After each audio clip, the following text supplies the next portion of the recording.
Welcome back to this Modern Living Room Makeover Part 2. Last week we started off by making over this space. We painted the walls, and then this was our inspiration. We tackled the slat wall. It's actually a really easy project, so if you want to do this tutorial, I'll link it here. And here's where we are today. We're going to tackle the geometric wall. The first thing we did was map out the design using painter's tape. This is a great way to visualize and make sure you have the design that you love. After the design was complete, we made sure to take measurements of every single box and square. This is really important, and make sure you also take a picture. Now we took all these measurements to the hardware store and got them to cut as many of the pieces of wood as possible. There are some pieces that are like a Tetris piece, they're like an L shape. Those ones we had to cut down with our circular saw, but having the measurements close by was so helpful. Then we prepped the wood. We added wood filler to any of the edges where it was just unsightly or big gaps because this is plywood. And then we primed and painted all the boards. Now this took a bit of time, but it's really important to prime the boards so that you don't get the wood grain through when you actually painted it.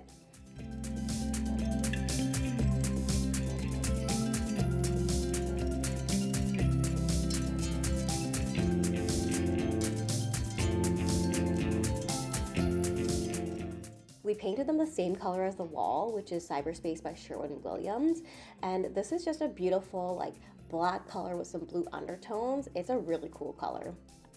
We used a regular roller and did 3 coats of paint to make sure that the wood grain really wouldn't come through. It's installation day. So remember how I said that picture is going to be super important? So we use this picture throughout the whole installation process. So the first thing we did was we took our boards and we laid them all onto the floor, making sure that the design matched up with our intended design. This took a bit of time, but really the prep work is important because it helps you make sure that none of the boards are placed in the wrong spot, because then that would mess up the whole design. There's a few things that you absolutely need that will make this project go so much easier. So the first one is a nail gun. I used a cordless nail gun because it's just so much easier and you don't have to worry about an air compressor and a hose. So this is my favorite nail gun, I'll link it below. And we used 1.5 inch nails. Now, because the wood that we're using is 3/4 inches, we want to make sure that it goes into the wall. And don't forget about your level. The last thing you want to do is put these boards up and then look back and see that some of them are a bit wonky. You see the little scraps of tape on the wall? Well, we had actually also marked out the studs, but then we found that it wasn't exactly like a perfect science where you could make sure that every board was nailed into a stud. So we tried to get some into the studs, but we also wanted to nail in a way that would minimize the nail shown as like you build up each different layer.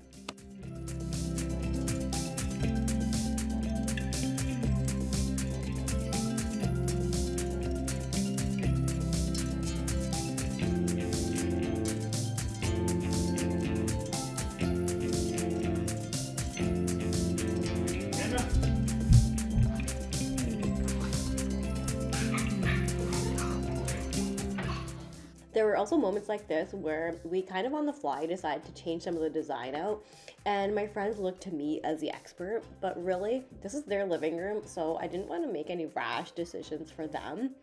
I really tried to keep my mouth shut as much as possible because, you don't want to ruin a friendship just over a project.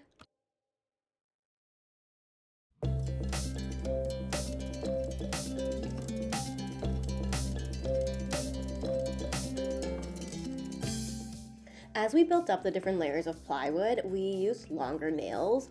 So depending on how many layers you want to go with, you're going to need to add thickness to make sure that the nails go through all the different layers of wood. There also came a point where we just could not figure out what to do with the last 2 boards. So I actually asked Lena and Shabir to move their sofa to help them visualize like what they actually want to do in the end, so that we know that the design will flow nicely with their sofa. And this is not the one they are actually going to use. They're ordering a new one, which obviously just hasn't come yet.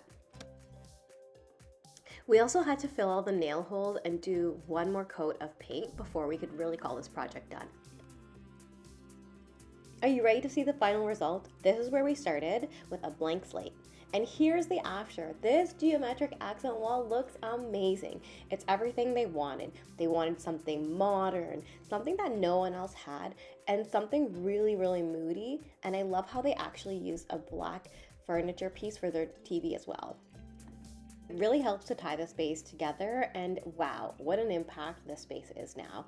When you walk into this space, it's a total game changer. It was a lot of fun designing this space with my friends. If you love this project, make sure you subscribe and follow along for more budget-friendly DIYs.